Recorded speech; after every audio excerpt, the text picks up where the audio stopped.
You received a call from an inmate at the Department of Corrections. This call will be recorded and monitored. If you wish to block any future calls of this nature, dial 7 now. To accept this call, press 5 now. To decline this call, hang up. Well, hello there, Miss Lisa. Oh, wait a minute. Well, you said something about your sister? Ah, yeah. I remember making that video. So she listened to it and liked it, huh? Ah, that's good. That's good. Yeah, he's a convicted murderer. He'll be in prison for a while, but he has some incredible talent, and he writes short stories that are based on his life. And it's nice hearing him read those stories or send them to me because I get a little insight on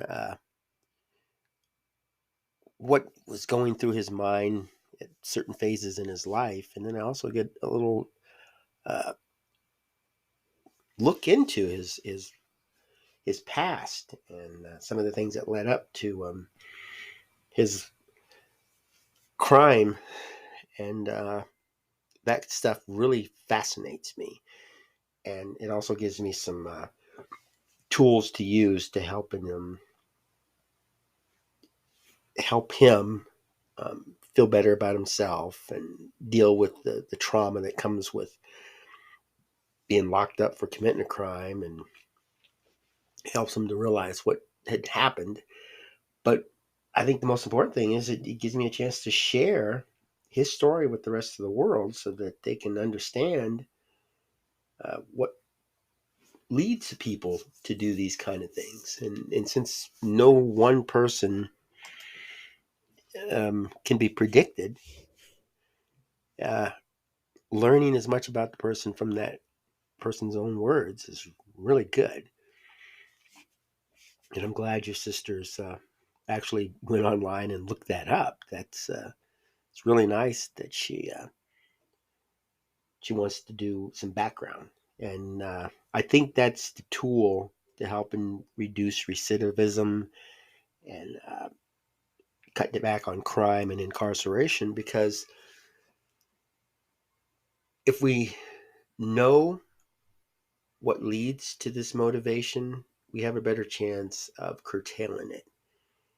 And the more we know about people, especially those that are just struggling in life, the more we can offer. And there are a lot of resources out there that help people that just get out of prison, people that are contemplating suicide, or people that are just lost, that really don't find a purpose in life. And I know I was talking to him, and he was asking me what what got me into helping people that are incarcerated. And I was telling him that I believe that curtailing crime deals with helping people find their talents, things that they don't think about, and that it will give them something to look forward to rather than falling back on this natural tendency to just wreak havoc. And he told me that if he had met me years before he committed the crime, he wouldn't be in prison because he likes that style. And I like hearing that kind of stuff because it means that it's touching him. And there is a possibility that he could believe the same You have thing 60 seconds remaining. with other folks and maybe share something that prompted him to commit the crime. Maybe share something that he believes is useful information that will lead people away from committing crime. But I think he has more knowledge on crime and crime prevention than I do, and that's a good good thing to tap into. Well, if your sister does get out and share that information, You have 30 seconds remaining. that's way better than creating new laws and restricting people because nobody wants their rights taken away. But people do want to belong to a group. They want to be heard. They want to be respected and seen, and showcasing talents, especially in children, is a good way to do that. Well, good. I'm glad things are going well for you, and I'm certainly glad to hear about your Thank you sister. for using Inmate Call. Goodbye. Well, hello. Welcome to AQS Inmate Call. I am your host, Joel Wilborn. And this is a story about a gentleman I met who's incarcerated, and his name is Michael Bray. He is in prison for murder, and he's sharing some of his talents with me, which really impresses me because, just like a lot of folks, I figure that the biggest talent these people have that are locked up is the crime. They orchestrated this crime and got caught, convicted, and serving time. But one of the things that stopped me in my tracks when I was in law enforcement and actually talking to the folks is they're not as, let's say, dumb as a lot of folks want us to think they are. They're not stupid people, and they're not evil people, and they're not even lost people. They just picked a path that to them helps them reach their goal. You'll solve some problems. Um, Something that's quick and easy for them to do. Good way to make money. Various reasons, but not because I can't stand people and I want them all dead, or I don't like people talking to me. It's not something evil that's going on in their mind. There are a few, of course, and that's one of the things that I love about mankind. It's each person is unique. Each person has individual thoughts and urges and plans and things they like. People I know that are incarcerated, they like witchcraft. Some are agnostic. Some are atheists. Some are deeply religious. Some have incredible talent, and others are just lost. It just depends on who I'm talking to, and I engage conversations just to try to find out as much as I can about the individual. I don't group everybody. I stopped grouping people years ago. Not all murderers are the same. Not all drug addicts. Not all identity theft people. They all have different reasons why they do things. And sometimes I'll just flat out ask them, why did you do this? But for me, the crime isn't as important as the future. What can we do to stop this from happening again? And I really like once in a while, like every other day or so, I look at the jail roster, and sometimes I'll see people I know go back to jail, but most of the time I don't. I'll go down looking for people that I've helped, people that I know, and I don't see their name, and I don't hear anything from a friend or family member that says so and so's in jail or in prison. That to me is an accomplishment.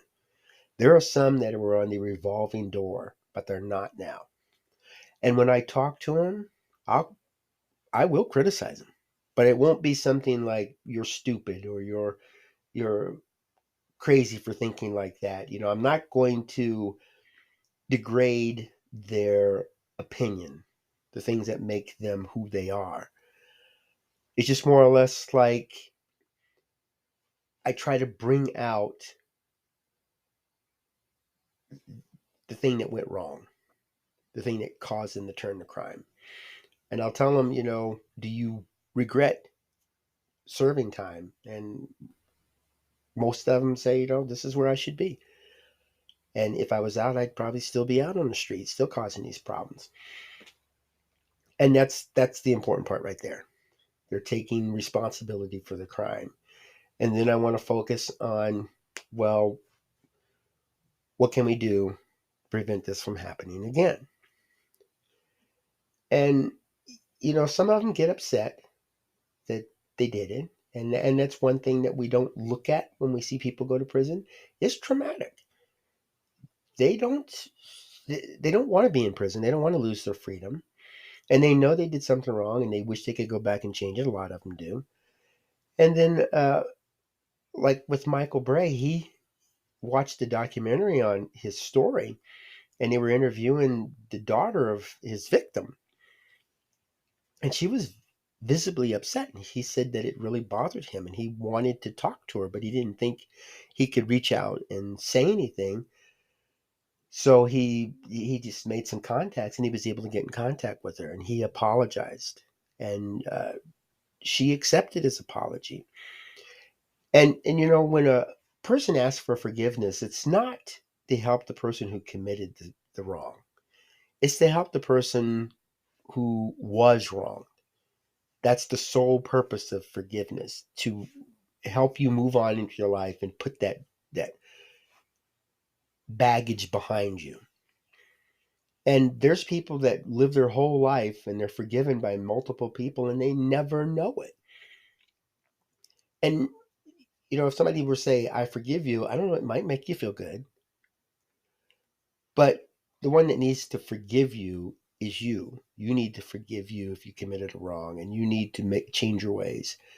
And that's the strongest effect you're going to have. People around you saying that you're a terrible person, but I forgive you. That I don't know if that really helps.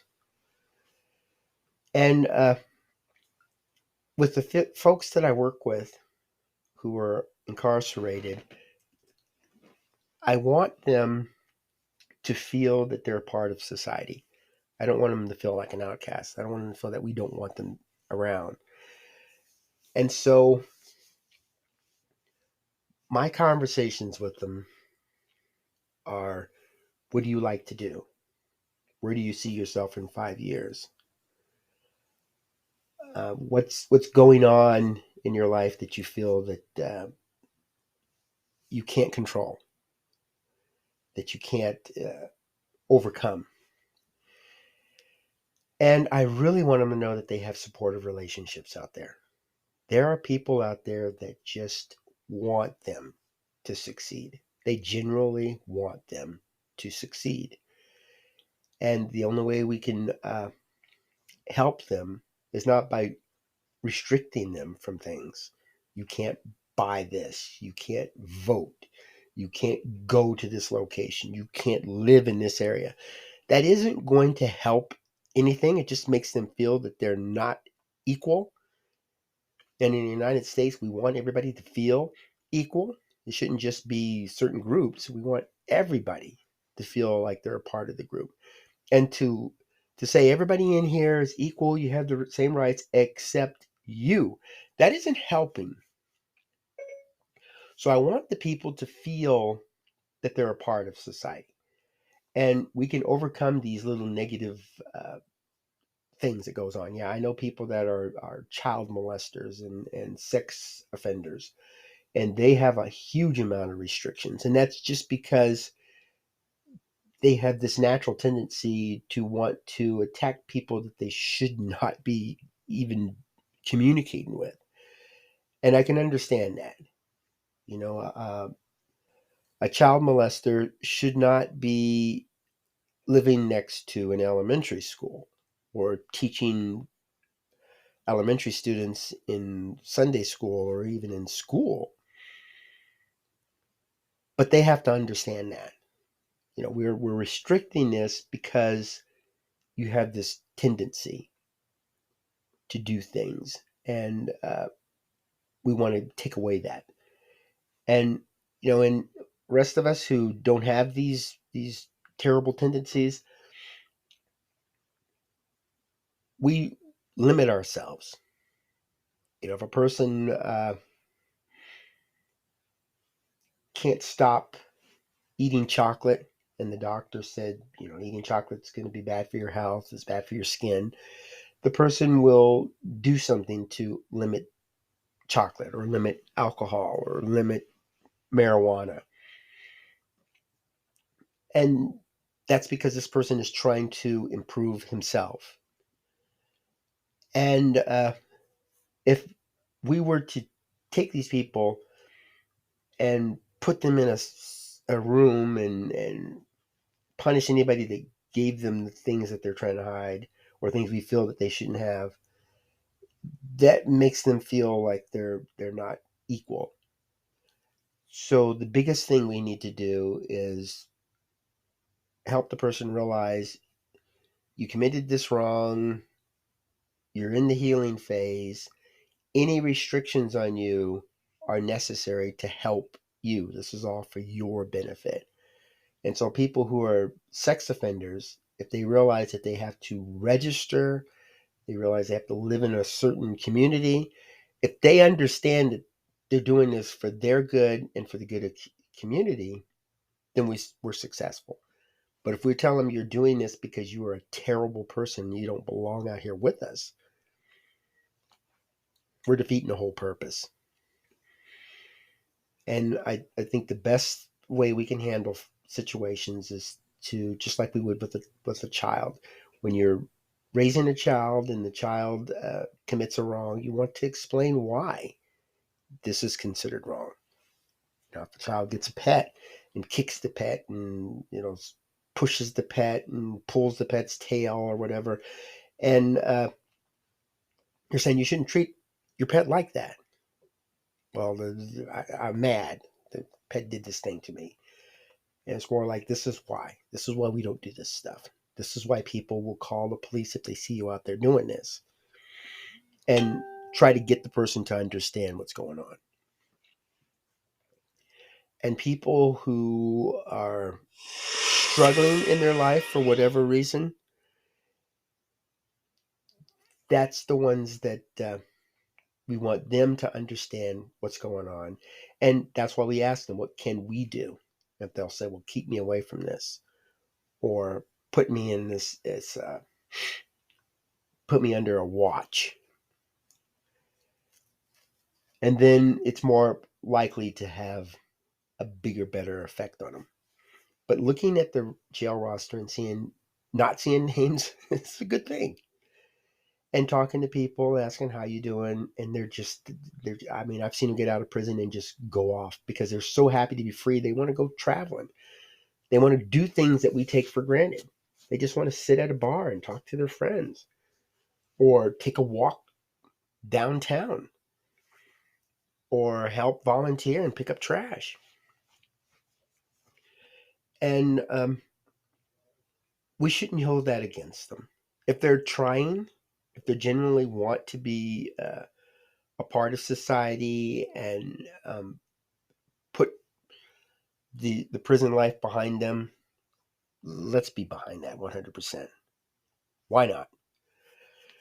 I encourage you to tune in to my YouTube channel. Take a look at the Michael Bray story, and hopefully I'll be able to get some more out there. Take a look at some other people's story. And maybe these are folks that you want to share their story with some other folks that could be struggling. I know I met a girl on a bus whose brother was, she said he was just doing some bad things and it was making her nervous. And I directed her to my website and she was very happy to share that with her brother. So that's, at least it's a start. There's no guarantees these things will work, but if we try a more passive approach instead of an aggressive one, I think we'll have better results. Think of the golden rule. How would you want to be treated? Well, have yourself a wonderful day and go out and make beautiful memories for tomorrow.